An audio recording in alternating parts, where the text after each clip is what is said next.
Hey everyone, hashtag is back here and better than ever. Paige Meyer and Matt Fortin.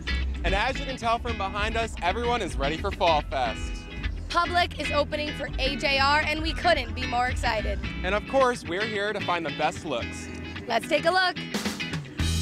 Hey guys, so I'm standing here with Juliana and Carly. And you guys look great today. Tell me a little bit about what you're wearing and why you chose to go with it for this day. I go to a lot of concerts and this is kind of just like my go-to look. It's just like very comfortable but like also fashionable. And that's just... And I don't know if you can tell, but she has little hearts in her glasses too. Those are pretty cool. Where'd you get those? I got them at Mad Rag next to Target down in New Haven. Awesome. Sounds great. How about you, babe? So I'm wearing a tube top and some jeans with Converse because I think sneakers are essential for concerts. What is your name, pretty girl? Jillian Scott. Jillian Scott, freshman, sophomore? Freshman. Freshman. How are you liking the queue so far? It's an adjustment, but I love it. It's really nice here. And are you excited for the concert? Are you a big AJR fan? First time? I'm super excited. I love concerts. I love AJR. Oh, good. What's your favorite song? I'm ready. I'm ready. Me too. Love that song. Hi guys, we have some big fans over here as you can see. I'm standing right here with Ryan. Kyle. Ryan and Kyle. Tell me about these signs. Well, I took a lot of inspiration, but I figured out like I really like AJR, so I might as well skip house arrest to come see them. And that's basically my motivation today. That's the motivation. What do you like so much about AJR? They're really original. I like their music, their lyrics. Now, love the outfit, perfect for a concert. Explain, what went into choosing the outfit for the day? It's hot, so I wanted a crop top and shorts, but I really love the bell sleeves because they're super flowy and they're just really cute, especially when you're like dancing in like the just wind. flowing. Yeah. What do you think makes you the #1 fan out of everyone? Well, I just want to keep them all cool. It's like a hot day out. It's like I'm worried people are gonna get hot, so I bought my #1 fan. 20% greater airflow. Yeah. 20% greater airflow. Okay, well that's a lot more airflow. All right, so I'm here with men's ice hockey players. Chase Prisky. Nick Germain. And clearly they are stylish on the ice and off the ice. What went into the fashion for today? Today's fashion was inspired by Scott Davidson and Craig Martin Okay. from Trail, British Columbia.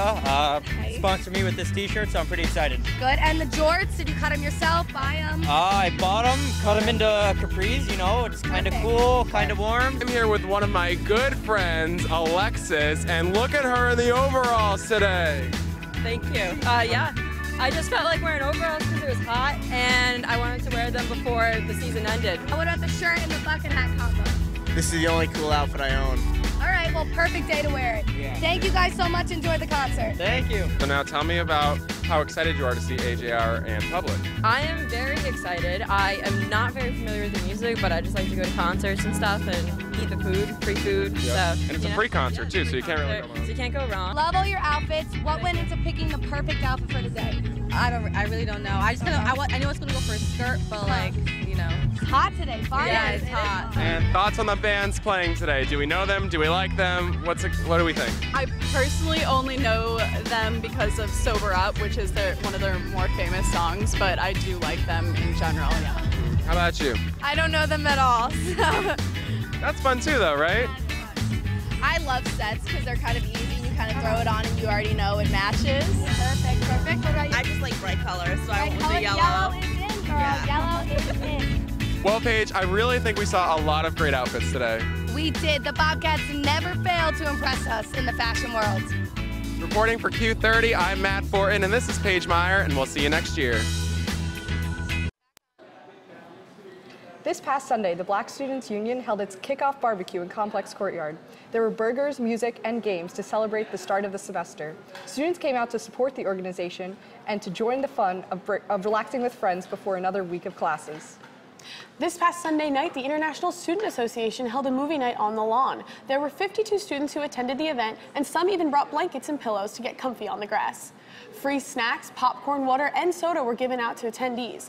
The members of the International Student Association organized for a 17 by 13-foot screen to be placed on the lawn and for a movie to be played for students from 8 p.m. to 10 p.m.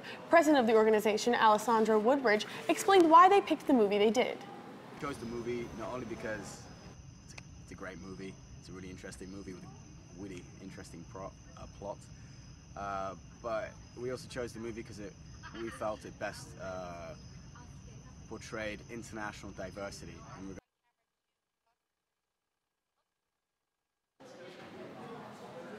Few like debate. That's a converted relief pitcher making the start because it was a doubleheader. You got no hit by a relief pitcher. You can't tell me that's not embarrassing. Analysis.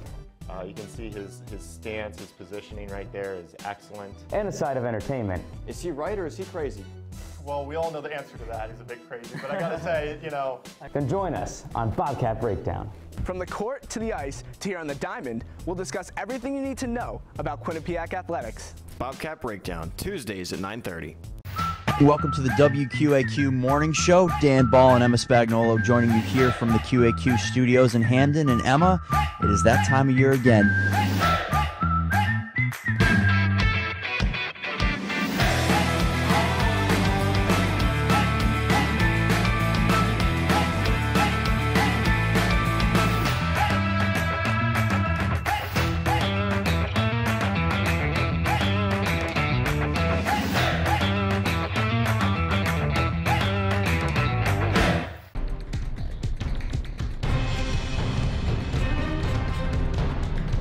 Whether you're on the quad in your room or off campus, tune in to Q30 News for stories from student journalists you can trust. We're covering the latest here on campus and in the surrounding communities. Get the news you need to know every Wednesday night.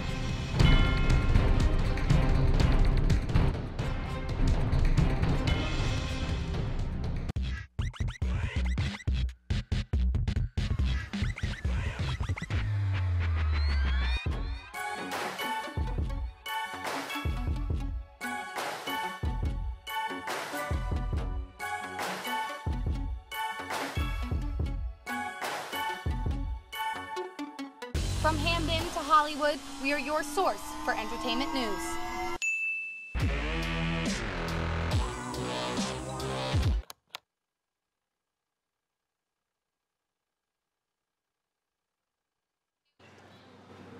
Thanks for sticking with us.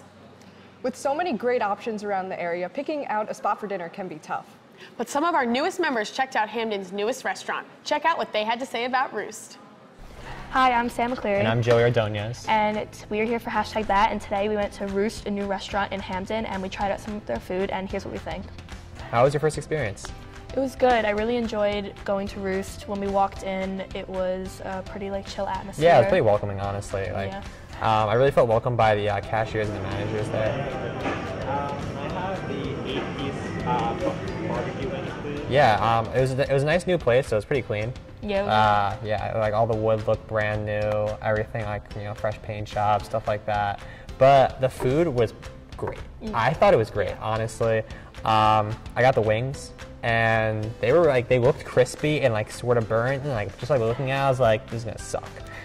But it ended up actually being really good. Yeah. So what did you think about? What did you get? I got the chicken sandwich, and it was also really good. It was one of the first things I saw, and it was really good. The chicken was crispy, good flavor, and also the service was really fast. We got it, sat down in 2 minutes. Yeah, I was that was pretty quick, honestly. Yeah. That really was. So good for them. They were pretty busy that night too. So they were really on top of it. No, yeah, but it was good. Definitely reminded me, gave me Shake Shack vibes, but yeah. And it's also a really good distance from Quinnipiac, so it's easy for kids to get to. Okay. I think next time I want to try the K-pop chicken, I think it was called, or the K-pop. Yeah, right? But was it chicken or was it something else? I think it was chicken, yeah. I think it was chicken, yeah. I think I want to try that. It said Korean spice. I don't think I've ever had Korean spice before. Yeah. So I figured maybe next time I go, it'd be a good first time to try it. Yeah, definitely I'm gonna go for the chicken and waffles. It looks really good, and I think it's actual chicken on a waffle, so it's really actual interesting. Chicken on a waffle? Yeah, so sounds good. Really? So is that a breakfast food or a lunch food? I don't know. I think you can get it for both. I would probably not get it for breakfast, just because I don't get it for breakfast. It weirds me out having lunch chicken maybe, for breakfast. dinner. It'd probably be more of a dinner food, if anything. But I feel like you could sneak into breakfast. Definitely, yeah. Yeah, just eat the waffle, and then you could look at the chicken. The spices they had on my wings, at least, made it pretty good. It wasn't a hot spice, a spicy hot spice. It was like a flavor, like so what they put on fries, like something like that. Yeah, mine was not really spicy. I mean, the sauces had like a little kick to it, but it definitely wasn't bad. So if you don't like spice, then you're good. But on the menu, it looked like they did have some things on the that menu, had, the that menu were definitely did spicier. have some spicy options to it. I think next time though, I want to try one of the shakes as a drink. Yeah, those looked good. Yeah, they looked really good. Go there with a little bit of a bigger budget next It's time. also good too if you're like vegan or vegetarian. They had bowls that you can get that don't have chicken or cheese or anything on that. So I'd probably rate it. I'd say like an 8 or a 9. It was really good. Yeah, I think I give it a solid 8, honestly. Like a solid 8.5. Yeah, I definitely put it up there. Yeah, but I definitely recommend going, especially Yeah, because definitely it's easy would to go get back. to, cheap. Yeah. And if you like chicken, then it's a good place. I'm Joey Ordonez. And I'm Sam Cleary. And now the trip to Roost. I hope you guys check it out soon. We'll see you guys later. Bye. With Mary Poppins returning and the MA Celebration Twitter was popping, this weekend with all sorts of trending topics. Dan West is here with the latest. Dan? Thank you, Teller Meredith. Hello, everyone, and welcome to Trending Topics. I'm Dan West, and I'll be talking about a few things that have been blowing up the Twitterverse over the past few days. So let's just jump right in. Over the weekend, hashtag Mary Poppins Return held its place at the top of the Twitter feeds as rumors and comments swirled around the reboot. Disney dropped the typical family drama trailer on Monday, giving us just small tidbits of an interesting backstory and an incredible cast of characters. This includes, but isn't limited to, Emily Blunt as Mary Poppins, of course, as well as Ben Whishaw, Meryl Streep, Lin-Manuel Miranda, Angela Lansbury, Dick Van Dyke, Emily Mortimer, and Julie Walters. The story takes place 25 years after the events of the first film, and Mary Poppins has returned to help the now grown Banks children with their kids. The entire family appears to be going through a rough time and needs the support of their longtime hero, Mary Poppins. Of course, a Mary Poppins movie would be incomplete without witty remarks, some sadness, and a whole bunch of magic packed into just a spoonful of sugar.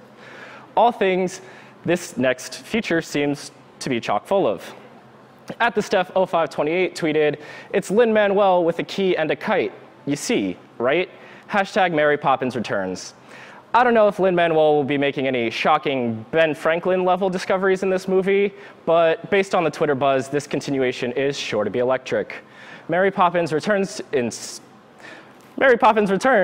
set to hit the big screen on December 19th, just in time for the holiday season. Supercalifragilisticexpialidocious.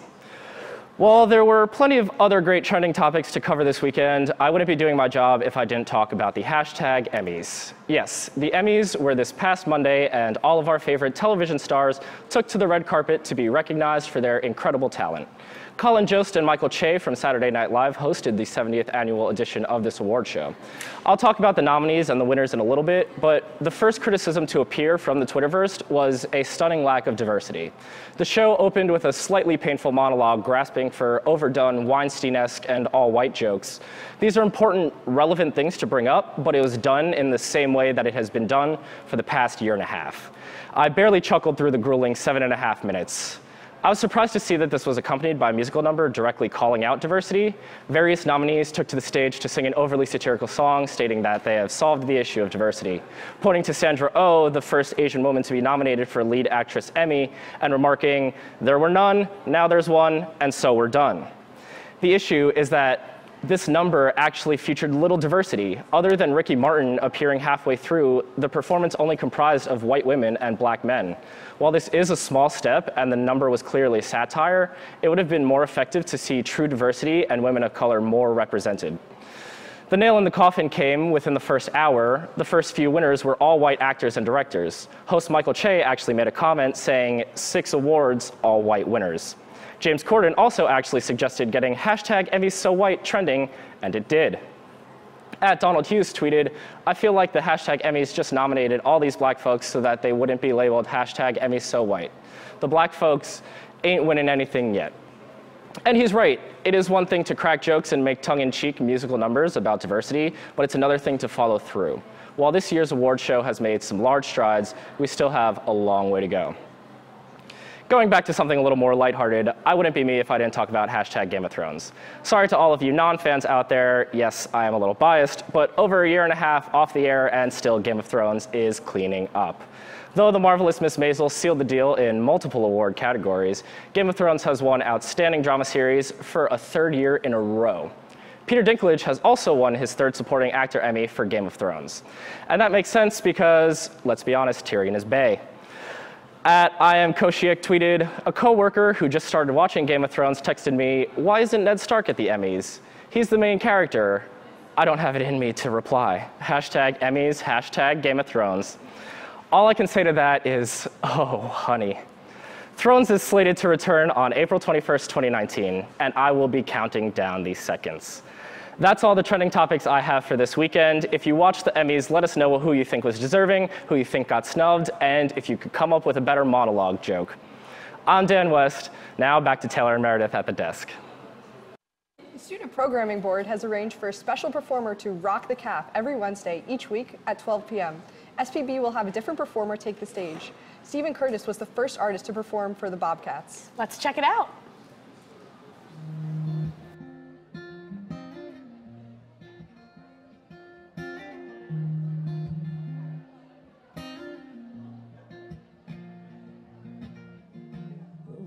Actually, like a couple days ago, it's like exactly 9 years. So like, yeah, so kind of surreal. My friends and I, we wanted to start a heavy metal band, and I realized my voice was a little too soft for it.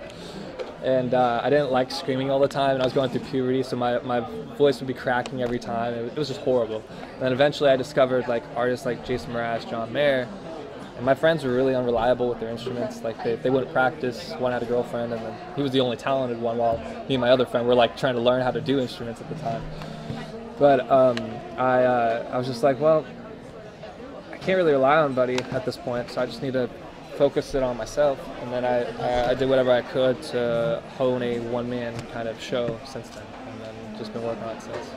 You can see it too, going down. You know I would soon find here where slow dancing in a burning room. Yeah, I wrote 80 probably, and then a lot of unfinished ones. You know, you're like, oh, get back to it, and then you forget about it. Just getting other people to listen to music, just more ears to listen to, and hopefully people will stick along for the ride. Have an album coming out really soon, and I'm working with a guy that I worked with, like Dave Matthews, Macklemore, Alice in Chains, Soundgarden. He's 2-time Grammy winner. He's like crazy good. And I'm still kind of freaking out that it happened. I lived in New Orleans while making the album, and I was the youngest kid there, so they called me Youngblood every time, like a native name. They're like, Youngblood! And so we decided to go with that for the album cover. Just kind of pay homage to letting me like live with them for 6 months and making it. So, and then I have another project I'm working on right after that. So I'm kind of like trying to release like 2 projects at once. My dream is to be like when I, you know, like if everyone passes eventually, if I pass, people will remember me for my music, and I'll have stuff that people can remember on, and hopefully inspire other kids that are going through the same thing. You know, like how did he do it? You know, and hopefully I can be a gateway somehow for them to figure out another marketing plan or something to get out there and just help people through the tunes. You know, for me, my ultimate dream is to play with my heroes on stage and then write songs with them. You know, like if I could play with them, that'd be insane. A few days ago, I actually met Jason Mraz, and that's my idol. So I'm still kind of on cloud 9 from that. His production manager, he escorted me on a golf court to his tour bus, and then he came out, and then him and I had like a really, really heart-to-heart conversation about music and stuff and everything that's going on, and it was the coolest thing. Only have a few years to try and chase my dream. It's harder every day, but I'm still stuck on girls and dating. By the time I'm 25, won't care if I'm alive if I can't pay for rent. But my soul's been spent, but I will find my peace of mind. Just give me time to try. It's not a race, all makes sense one of these days. Check out my SoundCloud. It's fire. Oh no.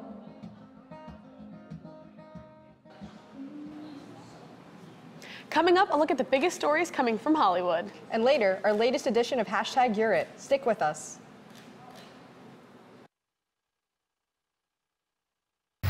Welcome to the WQAQ Morning Show. Dan Ball and Emma Spagnolo joining you here from the QAQ studios in Hamden. And Emma, it is that time of year again.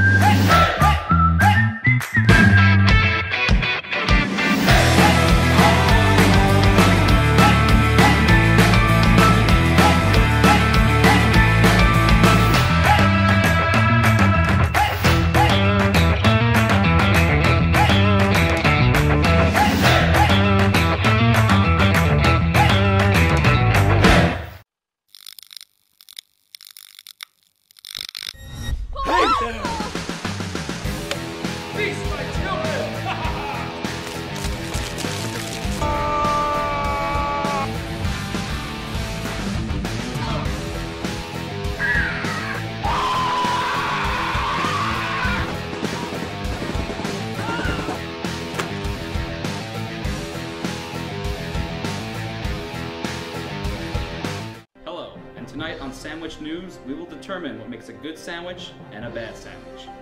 First, the standard sandwich. Uninspired, and frankly, a little gross. But we have here a Ray and Mike sandwich, the Cadillac of sandwiches. And if you want one, well, come on down to Ray and Mike's at 3030 Whitney Ave, Hamden, Connecticut. Open every day from 6 a.m. to 10 p.m. QCash is accepted. now that's a sandwich. Let's get it going. Sports Pause starts right now. We start tonight with some basketball coverage. And here again, Aaron Robinson hits the shot of his life. I don't know what that celebration is, MJ, but I'm loving it. Is that Fortnite?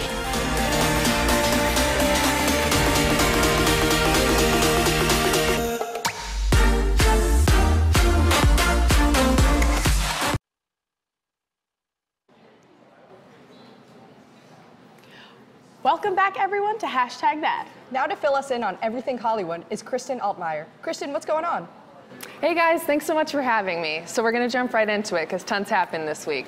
Justin Bieber and Hailey Baldwin are now married just after 2 months after the proposal. People magazine confirmed the young couple secretly tied the knot Thursday in New York City. A source close to the family said Baldwin and Bieber, quote, went ahead and did it without listening to anyone, end quote. The newlyweds were legally married in the court and are planning to have a religious ceremony and celebration soon with family and friends. Although the proposal was a whirlwind and now the marriage is too, the young couple has been on and off since 2016. So girls, do we think they jumped into the marriage too fast and should have waited longer? Well, I mean, it seems to be the new rage now in Hollywood. Everyone's getting engaged and married quick, like Ariana Grande and Pete Davidson. So I'm not that surprised, but I also think that they should have waited a little bit longer. You know, but if it has been on and off again, they might have just wanted to get right into it. No, I definitely agree with Meredith, but another couple that went really fast was Nick Jonas and Priyanka Chopra. But the last time I heard of this couple was that E! News photographed them and said they were married, but then Hailey came out and said they weren't. So I'm not even too sure if they are married or not. I can't keep up with them, honestly. Yeah, neither can I, but People magazine said they were married, so I just went with that. All right, so next up, we got, keeping in the line of young relationships, everyone is in their feelings and judgments after Drake went on a date with 18-year-old model Bella Harris. The 31-year-old rapper closed down restaurant RPM Italian in Washington, D.C. for a private dinner with the young adults. The following night, Drake and Bella returned to the restaurant, this time with friends. The model has taken to Instagram to deny any dating rumors, saying, quote, she was happily working and dining in New York City for Fashion Week, end quote. Drake and Bella have known each other for at least 2 years, with photos on social media as evidence from the 2016 American Music Awards and Drake's Summer 16 tour. The two were linked as more than friends last month after Bella captioned an Instagram of the two of them hugging with the caption, no place I'd rather be. Is age just a number, or is the recent high school graduate too young for Drake? Honestly, I mean, if they've known each other for 2 years and there is proof, then maybe they just have a really good connection. I mean, she's legal, technically, so... True love can exist. Yeah, I mean, it is a little weird, but... You know, so many people would want Drake, but if he found someone that he loves, you know, age shouldn't really be that big of an issue. So yeah. I'm happy for him. What about you? What do you think? I think it's a little weird because they both are at 2 different places in their life. She's not even legal to get a drink whenever they go out. So I don't know. I just find that kind of weird. And especially because she just graduated high school. Oh, yeah. That was true. And lastly, Dancing with the Stars has announced season 27's lineup. Among the cast is Instagram model Alexis Wren, country radio's biggest persona Bobby Bones, former player of the NFL DeMarcus Ware, R&B singer Tinashe, and in regular ABC fashion, a contestant from The Bachelorette, Joe Amabile. The lineup also is filled with actors, an Olympian, and a Paralympian. The competition for the Mirrorball Trophy will be a good one with a variety of occupations and backgrounds. Who are you guys making for your pick to be the winner? Well, I have been a fan of Dancing with the Stars forever. I watched every season, and I'm not gonna lie, a little disappointed in this year's contestants. I don't know a lot of them, and I mean, YouTube stars I don't really consider stars, but I mean, again, I think the NFL football stars always have a really good shot of winning, and I know my sister was telling me there's this one Disney star that's on there, so she's super excited for that one. But I'm personally looking forward to Grocery Joe from the Bachelor in Paradise and Bachelorette, so he was my favorite. But so that should be fun to see him in that different environment on Dancing with the Stars. Well, thank you, Kristen. So tonight's hashtag Gear It features one Bobcats journey all the way from Hong Kong. Here's her story. I'm Queenie Lai, and I play golf here at Quinnipiac. I lived in Hong Kong all my life. Well, I'm only 19, so I lived in Hong Kong for 18 years, and then I came here freshman year. My major is marketing, and I think marketing is such an important part of a business because even if you have a great business idea or a great product, you need a way to market it. You need a way for people to know about the product so that they can buy it. It's really important to gain experience rather than just learning about the theory. I chose to come to the States because they have NCAA golf here, and golf has been a big part of my life. It's actually something I want to pursue in the future, and so I feel like playing Division I golf here can allow me to strengthen my skills, and honestly I feel like golf is such a big part of my life. I've been playing since I was 2 recreationally. I started taking lessons when I was around 5 and playing competitively when I was around 8. It's always been something that I can do with my family because my father would always be really busy, especially during the weekdays because he had to work and provide for the family, and the only way that I can spend time with him was through golf because he was an avid golfer. My mom also plays golf, so it was always like a family sport. My whole family's in Hong Kong, so I came here alone. It was definitely a tough transition to begin with because I came to a school where I didn't know anyone. I wasn't familiar with the American culture. I wasn't sure what to expect, and obviously like the food was different and I was getting really homesick almost every night, but I've met amazing people here, and I think that really helped with my transition because instead of thinking about the family I left at home, now I was thinking of the family I was creating in this community. Now that I'm here, I'm really happy that I made this decision, and I feel that after I graduate, I might stay in the States for a few years to work, get some work experience, experience more of this culture because I still feel like there's a lot that I need to discover. There's a lot that could be discovered. This is kind of weird, but I really, really like bagels. Like, from my heart, genuinely. I really like bagels. Believe it or not, I had bagels for the first time last year because we don't have bagels in Hong Kong, and like it was like a completely new thing to me, and I was like, oh my gosh, I was blown away. That's all the time we have left today. Be sure to follow us on Twitter at Q30 Entertain and check out more Q30 content at Q30TV.com. We will see you same time next week with another Hamden to Hollywood update. See you soon, Quinnipiac.